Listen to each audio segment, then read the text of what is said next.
자, 감사합니다. 예배에 오신 여러분 주의 이름으로 환영하고 축복합니다. 우리 옆에 있는 분들 인사해 볼까요? 사랑하고 축복합니다. 어, 여러분 사랑하고 축복합니다. 자, 우리 찬양을 통해서도 우리가 눈치를 채셨듯이 오늘이 무슨 날이에요? 어린이 주일입니다. 맞습니다. 여기 뭐 풍선도 많이 있잖아요. 어린이 주일, 이 어린이 주일 하나님의 큰 은혜가 우리에게 있게 되길 축복합니다. 제가 어린이 주일을 맞이해서 여러분 뭐 한번 물어볼게요. 우리 가정에, 여러분 가정에 가장 비싼 게 뭘까요? 아파트. 아파트 맞습니다. 아파트. 그 오늘 어린이 주일이라고 했잖아요. 가장 비싼 건 아이들이에요. 아이들요. 제가 통계를 보니까요. 그 아이가 태어나서 대학을 졸업하고 결혼할 때까지 얼마가 드냐면 평균 5억이 든다고 합니다. 5억. 어마어마하게 되죠. 그러니까 아이가 둘 있으면 10억이 드는 거예요. 그러니까 우리 가정에 정말 가장 비싸고 가장 귀한 보물은 우리의 자녀들입니다. 그래서 이 자녀를 볼 때마다 기쁘고 또 행복함을 느끼는 게 우리 부모들의 마음이죠. 여러분 이렇게 자녀를 볼 때마다 기쁨을 느끼고 행복감을 느끼는데 이런 자녀를 우리가 어떻게 잘 양육해야 될까? 오늘 말씀을 통해서 그 답을 함께 찾아가길 원합니다. 그럼 오늘 본문을 보게 되면요. 오늘 본문은 굉장히 간단합니다. 시편 127편. 우리 본문은 이렇게 이야기합니다. 보라, 자식들은 여호와의 기업이요 태의 열매는 그의 상급이로다.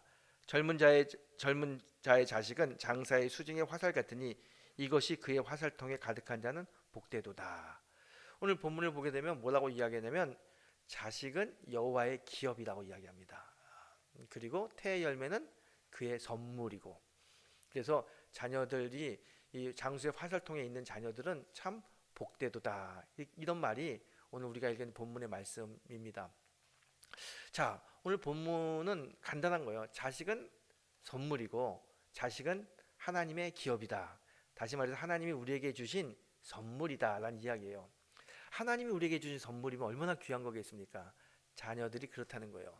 저는 이 본문을 가만히 읽으면서 이런 생각해 봅니다. 분명히 하나님이 자녀는 하나님이 우리에게 준 선물인데, 귀한 선물인데, 그런데 여러분 자녀 키우기가 왜 이렇게 힘들까요? 하나님 우리에게 주신 선물이라면 자녀 걱정 없이 근심 없이 자녀가 잘 자라야 되는 거 아닙니까? 그리고 자녀를 키울 때 어려움이 없어야 되잖아요. 우리에게 준 선물인데, 근데 자녀를 키우면서 마음이 많이 아파요. 힘든 일을 너무 많이 당해요. 이게 정말 하나님이 우리에게 주신 선물일까? 가장 귀하고 가장 값진 선물일까? 신앙생활을 하면서 정말 우리들의 마음을 아프게 하는 건 교회 잘 다니는 자녀들이 크면서 교회 잘 안 다녀요. 교회 예배 드리러 가자면은 싫다고 그래요. 그 모습 보게 되면 참 부모로서, 특별히 신앙의 부모로서 마음이 아프죠. 정말 얘가 하나님이 나에게 주신 선물일까? 이런 생각을 하게 됩니다. 여러분, 우리의 자녀가 정말 하나님 우리에게 주신 선물일까요? 그럼 그 자녀를 우리는 어떻게 양육해야 될까요? 오늘 본문을 통해서 그 답을 한번 찾아보길 원합니다. 자, 오늘 우리가 읽은 시편 127편, 이 시편의 저자는 솔로몬입니다. 솔로몬 다 아시죠? 세상에서 가장 지혜로운 사람, 그리고 가장 많은 것을 누렸던 사람이 솔로몬입니다. 아마 인류 역사상 이렇게 많은 것을 누렸던 사람은 없을 거예요. 솔로몬은 많은 것을 가질 수 있었고 누렸던 사람이 솔로몬입니다. 하나님이 그에게 특별한 지혜를 허락하여 주셔서 똑똑하고 지혜로운 사람, 이 솔로몬입니다. 그 솔로몬이 부인이 몇 명인 줄 아세요? 부인이 700명이에요. 700명. 한 명도 감당하기 힘든데 700명이에요. 근데 거기 첩이 300명. 하녀가 300명이 아니라 첩이 300명이에요. 그 도합 1000명의 여인을 거느렸던 사람이 솔로몬입니다. 이 1000명의 여인 속에서 자녀를 낳았는데요. 자녀가 굉장히 많았겠죠. 솔로몬은 자녀를 많이 가졌습니다. 그가 자녀를 많이 가진 이유는 뭐냐면, 많은 자녀는 자신의 왕국을 단단히 하고 이스라엘 민족을 굳건히 할 거라는 믿음 때문에 자녀를 많이 갖게 됩니다.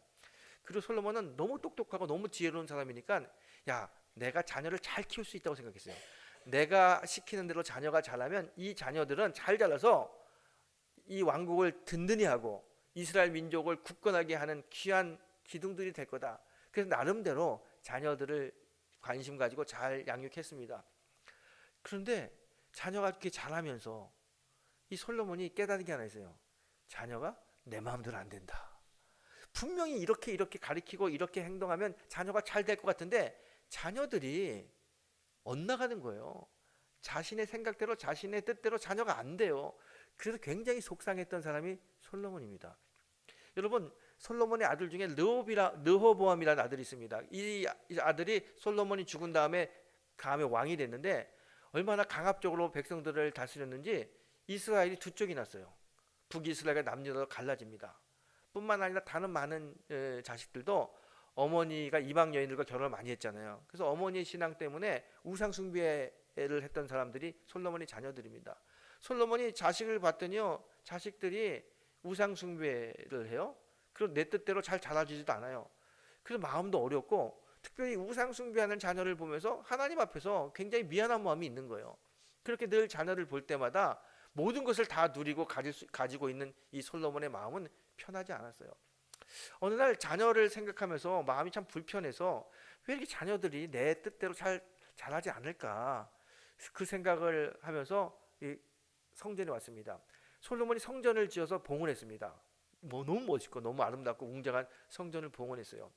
성전을 지을 때 많은 사람들, 솔로몬을 포함해서 많은 사람들은 이 성전을 금방 쉽게 지을 거라고 생각했습니다. 왜냐하면 그의 아버지 다윗이 성전을 지을 수 있도록 많은 기술자를 미리 준비했고요.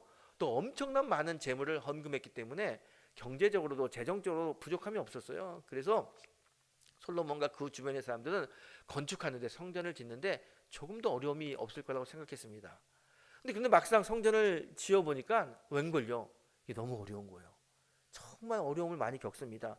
과연 성전을 완성할 수 있을까 할 정도로 성전을 지으면서 고생 많이 했어요. 우여곡절 끝에 성전이 완성되고 봉헌했습니다. 늘 솔로몬은 그 성전을 볼 때마다 뿌듯한 거예요. 모든 어려움을 겪고 내가 성전을 하나님께 봉헌했다. 이날도 자녀들 때문에 굉장히 마음이 어렵고 힘들어서 자신이 건축했던 성전에 옵니다. 성전에 딱 왔는데 성전을 보면서 옛날 성전 지을 때 있었던 일이 생각나는 거예요. 굉장히 쉽게 성전을 완성할 거라고 생각했는데 어려웠어요. 많은 마음 고생과 힘든 일이 있었습니다. 그 생각들을 쫙 하면서 그때 이 솔로몬이 고백합니다. 그게 1절이죠. 이 시편 127편 1절. 솔로몬이 뭐라고 고백하냐면, 하나님이 집을 세우지 않으면 인간의 수고가 헛되도다 그래요. 이 성전을 보니까 많은 사람들은 성전을 쉽게 지을 수 있을 거라고 생각했는데 진짜 해보니까 이게 너무 어려웠거든요. 그 어려움을 겪으면서 어떻게 성전을 내가 완성할 수 있었을까, 어떻게 봉헌할 수 있었을까 가만히 생각해 보니까 이건 내 의지, 내 뜻이 아니에요. 내 능력이 아니에요. 전적인 하나님의 은혜였어요. 그래서 그가 고백하지요. 하나님이 집을 세우지 않으면 인간의 수고가 헛되도다. 내가 아무리 노력해도 하나님이 은혜를 주셔서 하나님이 세우셨기 때문에 성전이 완성된 거야. 그걸 깨닫게 되는 거예요. 그러면서 하나님께 하나님 감사합니다. 이 아름다운 성전을 제가 완성할 수 있어서, 봉헌할 수 있어서 감사합니다. 그렇게 하나님께 감사할 때 하나님께서 이 지혜로운 솔로몬에게 또 다른 지혜를 주십니다. 자녀 때문에 고민을 많이 했잖아요. 그 고민을 한 솔로몬에게 자녀에 대한 생각을 바꾸게 합니다. 어떻게 바꾸게 하냐면 이렇게 해요. 솔로몬은 우리 자녀들이 이 똑똑한 아버지의 뜻대로 잘 자라면 얼마나 좋겠어요. 그런데 그게 안 돼서 너무 마음 아파하고 괴로웠는데 하나님이 그에게 뭐라고 말씀하시냐면, 보라, 자식들은 여호와의 기업이요 태의 열매는 그의 상급이다 그래요. 이 말씀을 탁 들으면서 솔로몬이 큰 깨달음을 얻습니다. 자식들은 여호와의 기업이다. 기업. 그럼 기업이 뭐냐면요, 기업은 하나님 우리에게 주셔서 우리가 누릴 수 있는 건데 그게 사실은 내 거가 아니라 원래 주인은 하나님의 거라는 거예요. 하나님의 것인데 내가 마치 나의 것처럼 사용하고 있는 것, 그걸 기업이라고 이야기합니다. 대표적인 성경에 나오는 기업이 뭐냐면 땅입니다. 이스라엘 백성들은 땅을 받아가지고 거기서 농사지면서 먹고 살았어요. 그런데 이 땅의 원래 주인은 누구냐면 하나님이야, 하나님. 그래서 이스라엘은요 절대로 땅을 팔거나 사지 못합니다. 왜냐하면 내가 주인이 아니기 때문에, 원래 주인은 하나님의 거기 때문에 나는 땅을 잠시 이용하는 사람이지 소유주가 아니에요. 그래서 팔거나 사지 못합니다. 그게 기업이에요. 땅이 기업이라는 건 이스라엘 백성들 모두가 다 알고 있습니다. 그 모두가 알고 있고 이 솔로몬도 알고 있었는데 오늘 하나님께서 솔로몬에게 뭐라고 말씀하시냐면 땅의 기업인 것처럼 자식들도 하나님의 기업이라는 거예요. 그때 솔로몬이 큰 깨달음을 갖게 되죠.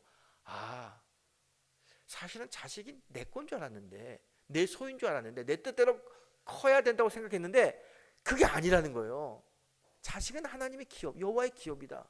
다시 말해서 자식은 하나님의 소유라는 거예요. 원래 주인이 하나님이에요. 그래서 내 뜻대로 양육하고 내 뜻대로 키우는 것이 아니라 원래 주인이신 하나님의 뜻대로, 하나님의 뜻에 맞춰서 자녀를 양육하는 게, 그게 바로 자녀 양육에 굉장히 중요한 것임을 그가 깨닫게 되는 거예요. 다시 말해서 자녀의 진짜 주인은 내가 아니라 여호와 하나님이라는 거예요. 여러분 아멘입니까? 그러면 여러분 오늘 여러분 다 자식들 불러가지고 정말 중요한 발표하세요. 야, 아들아 딸아, 사실 내가 너의 진짜 엄마가 아니다. 내가 너의 진짜 아빠가 아니다. 너의 진짜 엄마 진짜 아빠는 하나님이다. 말씀해야 돼요. 진짜 우리 자녀의 진짜 엄마와 아빠는 하나님이에요. 왜냐하면 자식은 여호와의 기업이기 때문에. 그러면서 하나님이 이 솔로몬에게 뭐라고 이야기하냐면 태의 열매는 그의 상급이로다 그래요. 자식이 하나님의 선물이라는 거예요. 선물. 여러분 선물 주고 받으신 적 있죠? 줄 때가 좋습니까? 받을 때가 좋습니까? 줄 때나 받을 때나 다 좋아요. 근데 왜 선물을 주고 왜 선물을 받습니까? 선물이 우리에게 어떤 유익이 있습니까? 선물을 주고 받으면 어떻게 되냐면요, 인간 관계가 굉장히 돈독해집니다. 선물을 주는 사람, 받는 사람이 선물을 매기로 해서 관계가 굉장히 친밀해져요. 그래서 잠언 19장 6절에 성경은 이렇게 이야기합니다. 선물 주기를 좋아하는 자에게는 사람마다 친구가 많으니라 그래요. 선물을 주기를 좋아하는 사람 주변에 친구가 많다는 거예요. 왜냐하면 선물을 통해서 관계가 굉장히 친밀해지기 때문에.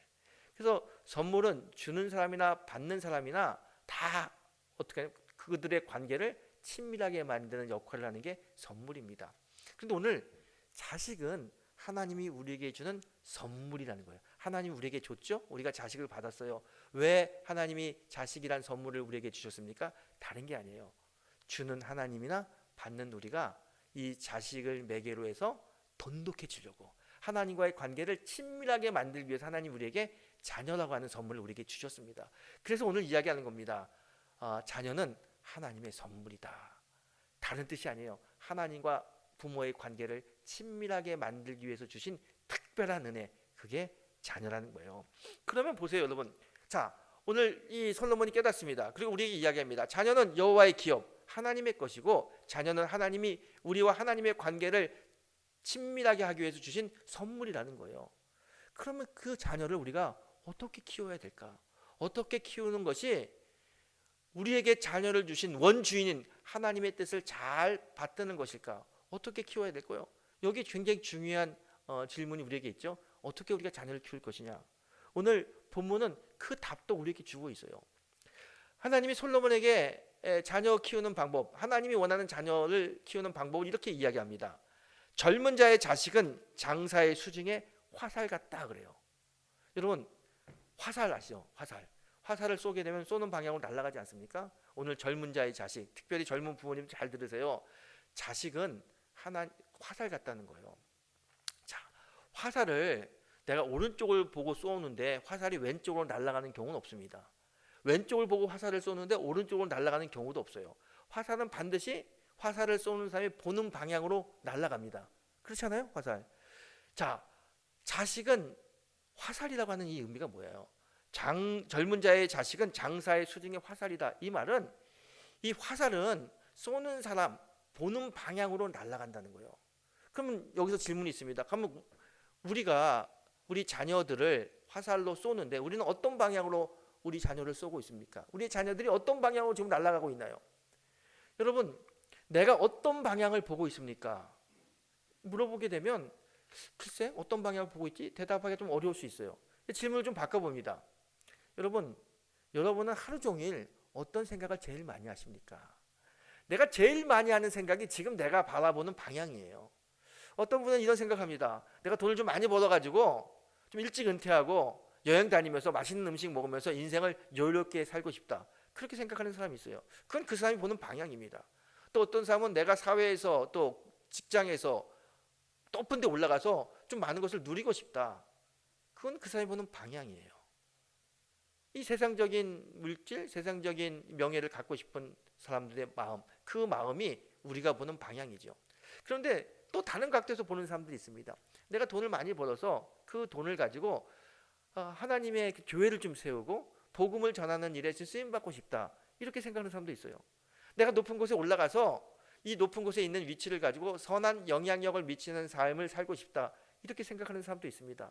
이런 사람들은 좀 영적이죠. 그런 사람들이 보는 방향은 영적인 방향입니다.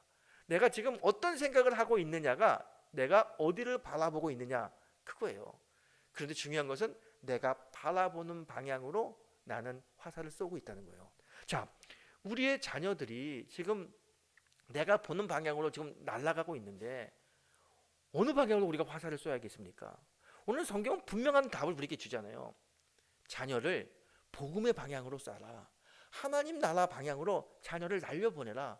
오늘 성경이 그렇게 이야기하고 있습니다. 여러분, 우리가요 자녀를 양육할 때 자녀를 어떻게 양육해야 되느냐? 젊은 자의 자식은 장사의 수중에 화살 같다고 그랬잖아요.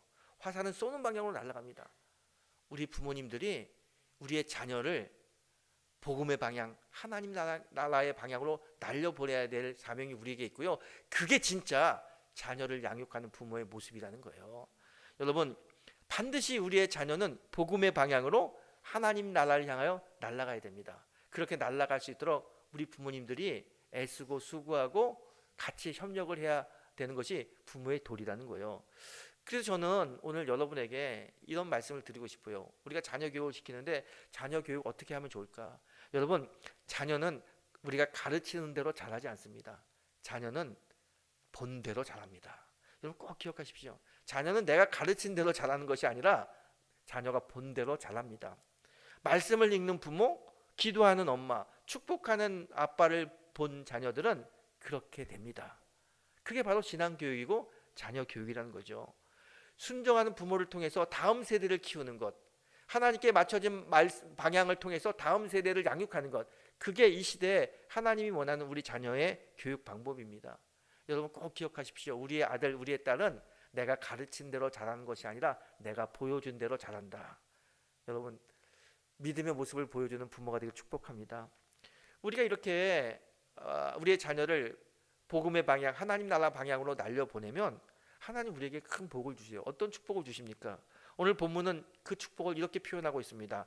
화살통에 화살이 가득한 자는 복되도다 그래요. 화살통에 화살이 가득한 자가 복이 있다. 이 말은 자녀가 많으면 복이 있다라는 말로 해석할 수 있지만 좀 다른 말로 표현하게 되면 하나님을 향하여 날아갈 수 있는 화살, 복음의 방향으로 날아갈 준비가 된 화살이 있는 자들은 복이 있다는 거예요. 우리의 자녀들이 복음을 향하여 날아가고 하나님의 나라를 위해 날아가는 것을 보는 부모의 마음은 굉장히 기쁘고 그 기쁨이 하나님이 우리에게 주신 축복이라는 거예요. 자녀 때문에 속상하는 것이 아니라 자녀가 하나님의 말씀대로 사는 그 모습을 보는 부모의 마음이 너무너무 기쁘고 감사합니다. 그게 하나님이 우리에게 주신 큰 축복이죠. 여러분, 그런 축복을 받는 부모님들이 되시길 축원합니다. 제가요 얼마 전에 고등학교 친구를 하나 만났어요. 우리 같은 교회를 다녔던 고등학교 친구인데 가끔 1년에 한두 번 모이는 모임이 있어요. 근데 그 모임에 나오는 친구인데 다른 친구들이 이 친구를 별로 안 좋아해요. 왜 안 좋아하냐면 만날 때마다 아들 자랑을 너무 해가지고 꼴 보기 싫다고 잘 안 나오는 친구도 있어요. 아들 자랑을 엄청나게 해요. 근데 가만히 들어보면 또 자랑할 만해요. 한국에서도 굉장히 유명한 대학을 나오고 미국의 좋은 대학에 유학 가서 거기서 졸업하고 이제 큰 파이낸싱 회사의 펀드 매니저로 이제 취업해서 돈도 잘 벌고 아주 큰 기업에서 아주 잘 나가는 아들이기 때문에 뭐 자랑할 만해요. 그런데 너무 자랑하니까 다른 친구들은 별로 안 좋아해요. 근데 그 친구가 한 번은 저를 좀 보고 싶다고 오겠다는 거예요. 그래서 오라고 해서 교회에서 한번 만났어요. 차를 마시는데 갑자기 그래요. 목사님, 나 어떻게 해? 우리 아들 어떻게 해? 그래요. 갑자기 아들 어떡하냐고 물어봐요. 그래서 무슨 일이냐고. 그랬더니 이 친구가 이렇게 이야기해요. 얼마 전에 자기 아내와 함께 아들이 있는 데로 갔어요. 뉴욕에 살고 있는 뉴욕을 갔어요. 아들이 혼자 살고 있는데 혼자 사니까 가끔 가서 아들 잘 있나 보기도 하고 또 뭐 옷도 챙겨주고 그러고 온다는 거예요. 그런데 아들이 결혼을 안 해가지고 이제 혼자 살고 있는데 강아지를 하나 길러요. 강아지하고 둘이 사는 거예요. 근데 어느 날 저녁에 아들이 이제 늦게 왔는데 아버지한테 물어보기를 아빠 그 강아지 산책 시켰냐고. 그랬더니 아빠 오늘 산책 못 시켰다고 그랬더니 산책 시켜야 된다고 빨리 나가자고. 그래서 아들, 아버지, 강아지 셋이 산책을 가는 거예요. 근데 이 강아지가 항상 자기가 그 배변 보는 데가 있는데 거기 아니고서는 밖에서는 다 똥을 잘 안 싸는데 그날 걸어가는데 갑자기 강아지가 똥을 쌌어요 거기다가. 그래가지고 이제 치울 걸 준비를 해 가지고 나오지 않았는데 갑자기 길거리에 똥을 싸니까 이 강아지의 똥을 치워야 되는데 그래서 저희 친구가 어떻게 치우자고 주변에 무슨 휴지 같은 거 있나 그걸 찾으러 돌아봤는데 아무것도 없는 거예요. 그래서 어떡하나 하고 있는데 갑자기 아들이요 가슴을 열더니 지갑을 딱 꺼내더니 지갑에서 100불짜리 종이를 딱 돈을 꺼내더니 그걸 집어가지고 휴지통에 버린다는 거예요. 그걸 가자는 거예요.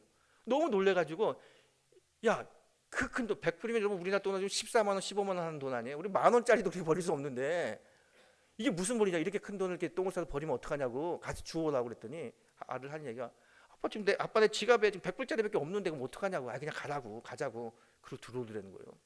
너무 충격을 받았어요. 야, 이 아들 내가 이게 잘못 키운 거 아닐까? 충격을 받아가지고 되게 심란한데 그 다음날 자기 아내하고 청소를 하고 있는데 책상에서 마리아나가 나와요. 마리아나가. 그래서 그날 저녁에 아들한테 이야기해요. 너 마리아나 피냐? 마리아나 핀다는 거예요. 이거 왜 마리아나 피면 절대로 안 된다고 그랬더니 아들 하는 얘기가 아빠 나같이 스트레스 많이 받는 사람들은 마리아나 펴요. 그리고 다른 친구들은 마약도 해요. 뭐 이게 아무 문제가 안 된다고 이렇게 이야기하더래요. 너무 충격받은 거예요. 가만히 생각하니까 이 아내하고 가슴이 벌렁벌렁 뛰고 마약을 하고 돈을 그렇게 막 슈티처럼 쓰는 아들 보면서 이러다가 아들의 인생이 완전히 망할 것 같아요. 아무리 생각해도 지금 아들이 멸망의 길로 가는 것 같아요. 그래서 그 다음날 정신 차리고 아들 불렀어요.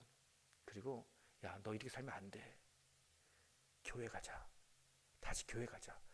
그리고 가까운 교회 아빠하고 이번 주에 교회 가고 신앙생활 열심히 하자고 그렇게 이야기했어요. 그때 아들이 하는 얘기가 아빠 옛날에 한국에서 내가 공부할 때 교회 간다 그러면 야 나중에 다 자라가지고 좀 시간적으로 안정되면 여유가 있으면 그때 교회 가는 거야 이렇게 얘기했잖아요. 나 지금 너무 바빠서 교회 갈 시간이 없어요. 나중에 좀 안정되면 시간 되면 여유가 생기면 그때 다닐게요 이러더라는 거예요. 너무 상처를 받고 너무 걱정이 되고 그리고 며칠 어떻게 지냈는지 모르고 한국에 왔어요. 와가지고도 아들 때문에 잠을 못 자는 거예요. 그리고 저를 찾아와서 목사님 우리 아들 어떻게 걱정을 해요. 그러면서 그래요. 최 목사님 내가 그래도 명색이 권사인데 내가 가만히 생각해 보니까 그 아들하고 한평생 아들하고 예배 한번 드려본 적이 없어. 가정 예배 한번 드려본 적이 없어. 내가 성경책을 사줬지만 같이 성경책 한번 읽어본 적이 없어. 수많은 찬송가 복음송가 있지만 아들하고 한 번도 찬양 불러본 적이 없어. 아들이 학원 늦었다고 급하다고 하면은 자기 차에 아들 싣고 학원에 데려다 준 적은 있는데 아들이 수련회 간다고 했을 때 교회 간다고 했을 때 차에 태워가지고 수련회 장소에 보내고 교회에 태워서 보낸 적이 한 번도 없다는 거예요. 지금 와서 보니까 그 삶이 너무너무 후회된다고. 우리 아들 어떡하냐고. 점점점 저렇게 사는 모습 자기가 멸망의 구렁텅이로 가는 아들의 모습이 눈에 선한데 잠을 이룰 수 없다는 거예요. 그리고 그렇게 키운 내 자신이 너무너무 한심하고 후회된다고 가슴을 치면서 저한테 울분을 토하더라고요. 제가 그 얘기를 들으면서 이런 생각해 봅니다. 우리 친구처럼 자녀 때문에 그렇게 가슴을 치며 후회하는 사람이 혹시 우리 교인들 중에는 없지 않을까. 우리 안에도 있을 것만 같아요. 여러분 우리가 자녀를 키우면서 자녀의 그 성공이 나를 평가하는 기준으로 사는 사람 많습니다. 자녀가 잘 되면 내가 높이 평가받을 것 같고 자녀가 안 되면 내가 낮지 평가를 받지 못할 것 같은 그런 것 때문에 자녀가 잘 되기 위해서 애쓰는 사람들 많이 있어요. 여러분 자녀의 성공이 나를 평가하는 기준은 절대로 안 됩니다. 그게 될 수도 없어요. 왜 자꾸 세상적인 가치와 세상적인 기준을 가지고 자녀를 자꾸 키우려고 합니까? 그러다 보니까 나도 힘들고 자녀도 너무너무 힘든 거예요. 여러분 우리 유초등부 아이들 또 중등부 아이들 수련회 가서 아이들 나중에 자기 나눌 때 얘기 들어보세요. 아이들 너무 힘들어요. 엄마 아빠 때문에 힘들대. 그 부모님도 그거 한번 들어봤으면 정말 우리는 최선을 다해 자녀를 키우지만 자녀는 엄마 아빠 때문에 너무 힘들다는 얘기를 거의 다 해요. 이게 뭔가 모르게 우리가 잘못 자녀 양육을 하고 있지 않나라는 생각을 해봅니다. 여러분, 우리는 세상의 기준, 세상의 관점으로 자녀를 키우는 게 잘 키운다고 생각하지만 그렇지 않아요. 그건 결국은 자녀를 멸망의 길로 끌고 가는 겁니다. 자녀는 하나님의 관점, 하나님의 방법으로 키워야 돼요. 오늘 하나님이 자녀를 뭐라고 우리에게 이야기합니까? 자식은 여호와의 기업이라고 이야기하잖아요. 나의 것이 아니에요. 자식의 성패가 나를 평가하는 기준이 되는 게 아닙니다. 자식은 하나님의 거예요. 하나님의 방법으로 키우는 겁니다. 하나님의 방법으로 성령의 도우심으로 자녀를 양육하는 게 부모가 마땅히 자녀를 잘 키울 수 있는 방법이고 그게 도리인 거예요. 여러분, 오늘 성경이 이야기하죠. 자식을 화살로 비유하지 않습니까? 어느 방향으로 우리가 우리 자녀를 쏴야 됩니까? 분명한 답이 있어요. 하나님 나라를 향하여, 복음을 향하여 우리의 자녀를 날려보내야 됩니다. 여러분, 말씀대로 사는 부모를 보면서 우리의 자녀들이 복음 안에서 잘 자랄 수 있는 거예요. 저는 그래서 오늘 이 어린이 주일을 맞이해서 여러분에게 꼭 이렇게 말씀드리고 싶어요. 힘들어도 부모님들이 또 할머니 할아버지들이 손자 불러서 자녀 불러서 힘들어도 매일 10분씩 예배 드려보세요. 매일 드리는 게 힘들다면 일주일에 3일만이라도 아니 이틀만이라도 우리 자녀들과 손자 손녀들과 좀 예배 드려보세요. 성경 한 구절 읽고 함께 기도해 보세요. 여러분, 그리고 아이들이 좀 어려움이 있잖아요. 엄마 아빠 나 이것 때문에 힘들어 어려워요. 그렇게 물어보면 그냥 그건 이렇게 하는 거야. 이렇게 부모가 세상적인 기준을 가지고 딱 해결하려고 이야기하지 말고 아이가 힘들어하면 그 아이 손을 붙들고 너 힘들지? 자, 우리 하나님께 기도하자. 하나님께 그 문제를 두고 기도하자. 좀 이렇게 해보세요. 아이가 어려움을 만날 때일수록 하나님께 기도할 수 있도록 그렇게 좀 인도해 보세요. 우리가 아이가 잘못하면 꾸짖기 전에 하나님이라면 어떻게 하실까? 하나님의 은혜를 생각하고 우리 자녀를 하나님의 은혜 아래에서 자랄 수 있도록 인도하는 그런 부모가 되길 원합니다. 그게 복음적인 아이로 키우는 신앙의 양육 방법이에요. 여러분, 아이의 성적보다 또 아이가 어디 학원이나 아니면 태권도 대회, 콩쿨 같은 대회에 나가서 어떤 상을 타는 것보다 또 이렇게 연휴 때 가족이 여행하는 것보다 정말 우선시할 것은 뭐냐면 주일날 예배 드리는 거예요. 예배를 중심으로 세우는 가정은 절대로 그 자녀들의 인생이 흔들리지 않습니다. 말씀의 기초를 세우고 또 찬양의 기초를 세운 가정은 절대로 흔들리지 않습니다. 그게 신앙적인 양육하는 방법이에요. 여러분, 좀 설거지 하면서도 좀 찬송하고 틈만 나는 대로 자녀와 함께 하나님께 기도하자 이 말 하면서 자녀를 잘 양육해 보십시오. 제가 아까 말씀드렸잖아요. 자녀는 내가 가르친 대로 자라지 않습니다. 부모가 보여준 대로 자라는 게 자녀입니다. 성경을 읽는 모습을 보여주면, 기도하는 모습을 보여주면, 순종하는 모습을 보여주면 그 자녀도 말씀을 읽고 기도하고 순종하는 자녀로 자라게 됩니다. 그게 하나님의 법칙입니다. 여러분, 오늘 어떻게 우리가 우리의 자녀를 키워야 될까요? 오늘 성경은 분명히 이야기합니다. 젊은 장수의 자식은 화살과 같다 그래요. 화살을 쏴야 됩니다. 어디로 날려보냅니까? 복음을 향하여, 하나님 나라를 향하여 우리가 우리의 자녀의 화살을 날려보내는 겁니다. 우리의 자녀들이 복음을 향하여 하나님 나라를 향하여 날아가게 되면 다음 세대가 소망이 있는 거예요. 다음 세대 이야기 많이 하는데 여러분, 다음 세대가 어떻게 이 나라와 이 민족을 책임질 수 있겠습니까? 그들이 복음 안에서 잘 자라고 하나님을 향하여 날아갈 때 하나님의 은혜, 성령의 충만함이 임할 때 다음 세대가 희망이 있고 소망이 있는 거예요. 그래야 이 나라 이 민족에게 다시 한번 부흥의 불길이 일어날 수 있습니다. 여러분, 우리의 자녀들이 하나님을 향하여 날아갈 수 있도록 우리가 도와주고 인도하고 양육해야 되는 책임이 우리에게 있습니다. 오늘 여러분, 이 성경의 말씀을 반드시 가슴에 새기십시오. 자녀는 여호와의 기업이다. 자녀는 하나님의 선물이다. 여러분, 하나님이 주신 이 선물, 하나님이 주신 이 귀한 우리의 자녀들, 하나님을 향하여 날아갈 수 있도록 애쓰고 수고하는, 그래서 하나님의 놀라운 복을 받는 믿음의 성도가 되시기를 이 아침 주님의 이름으로 축원합니다.